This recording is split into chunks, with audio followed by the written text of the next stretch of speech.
Hello and welcome to Module 1's Lesson 2, The Goals of Technology. Today we're going to talk about what the goals of technological innovation are. Let's revisit our definition, however.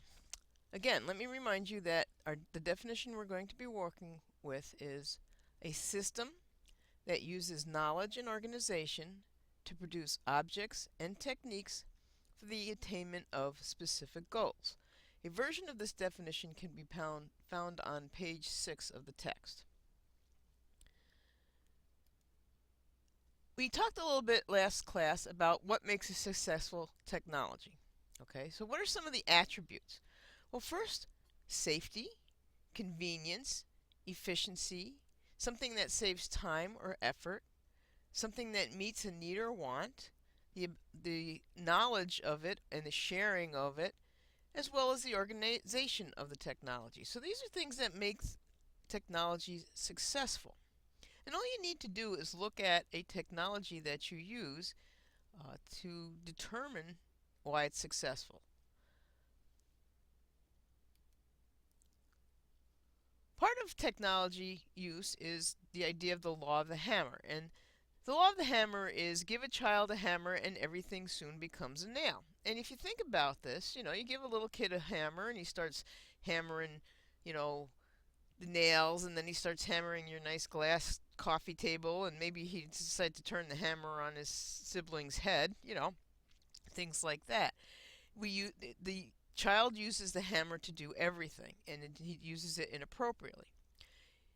For technology, the translation of the law of the hammer becomes that the technological solution for one problem or goal becomes its solution for all problems and goals, or technology will create problems to solve.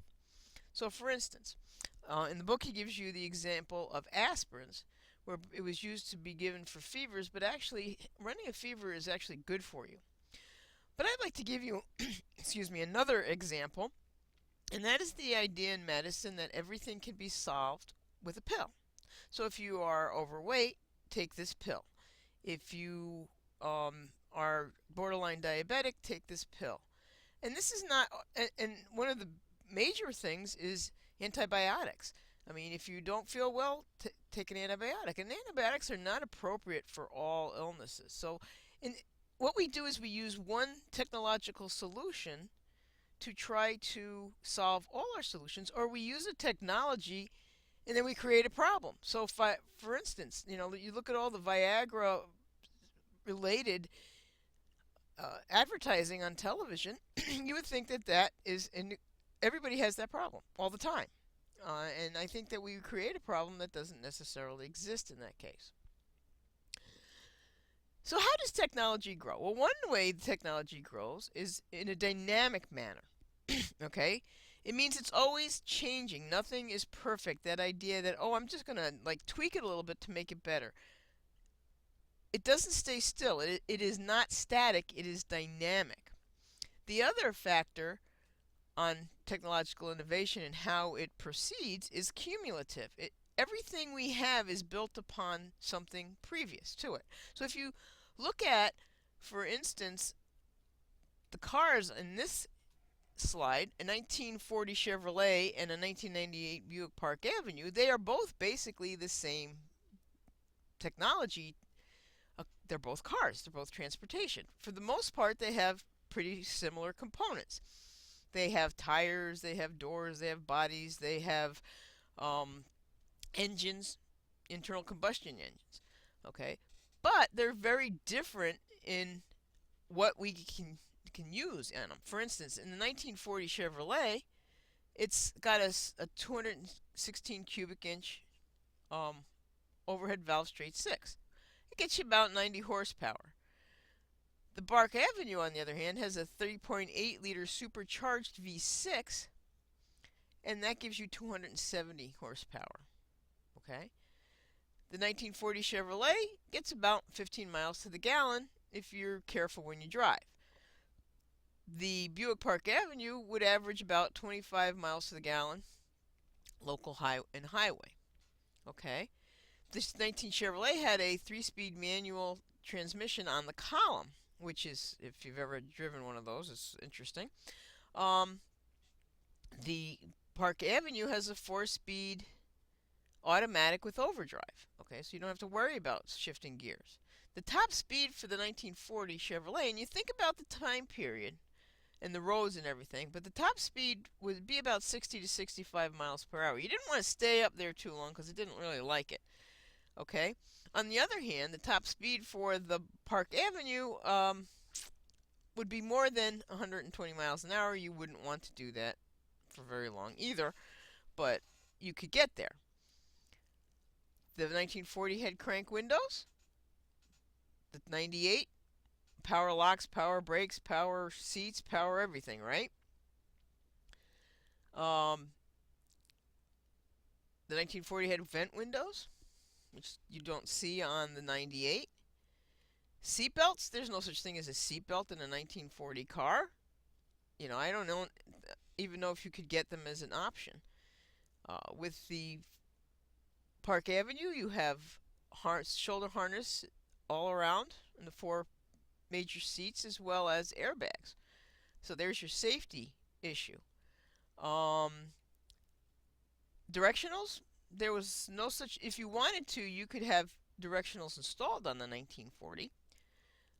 Otherwise, you're using hand signals, which is very interesting when you're in modern day using hand signals. With the 98 Park Avenue, not only did you have directionals, but it also had a little light that came on when you were taking a turn. Pull knob headlights for the Chevrolet and automatic twilight sentinel headlights with the Park Avenue.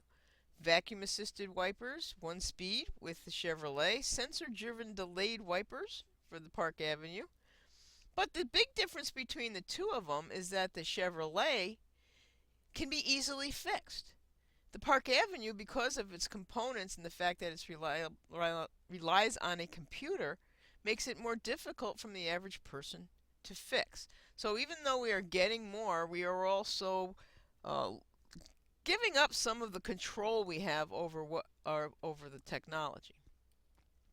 So how practical does the technology have to be? Think about it. We always think that it has to be practical, but not always. The Concorde, the SST program, Supersonic Transportation Program, was convenient for the people who could use it. I mean, it cut travel time down between Paris and New York. It cut the travel time in half. However, it also cost about $10,000 for a round trip. How many people could actually afford this? All right, what kinds of people could afford it? So the program was subsidized with government funds, especially by the French government. Not only that, but they had to land and take off from publicly owned airports, which who runs them? The government. So more people were paying for this technology than could use it. So it wasn't practical for a lot of people. Everything has a cost. What is the cost of impractical technology? Well, we see that with the SST program, it costs a lot of people money in tax dollars. But I personally don't have an electric can opener. They take up too much space, and I don't have a problem opening cans with a hand crank one. However, think of a person who is older and who has arthritis. It may be a more practical solution for them. Okay, for me, the cost of that impractical technology is space. For the SST, for Americans, the cost of that impractical technology was tax dollars. Again, we see that it is not always impractical for everyone. Some people find things very practical that I might not. Should we develop technology just because we can?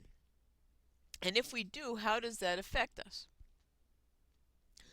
So should we spend all kinds of money on things like the Star Wars program, where we shoot down missiles, because we can, and how practical is it? Oh, we've spent billions and billions of dollars on a program that doesn't really work. Should we continue to do so? Oh, will it protect us? And we have to think about some of these things.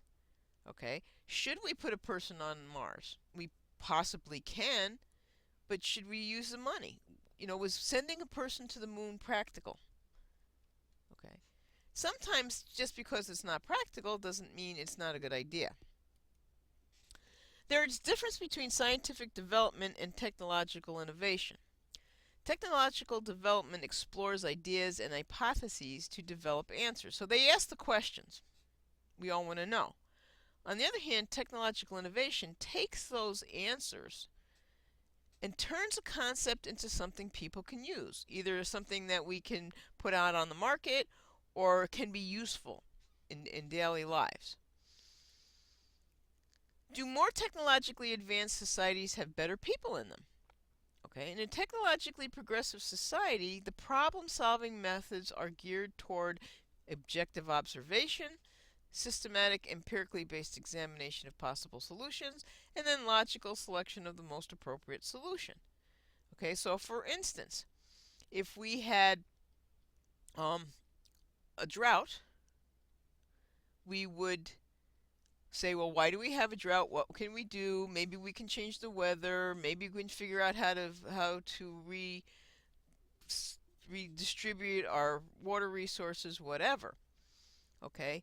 In olden days, in prehistoric days, if there was a drought, what would they do? Well, maybe they would sacrifice a person to the gods to try to please them so that they would send rain.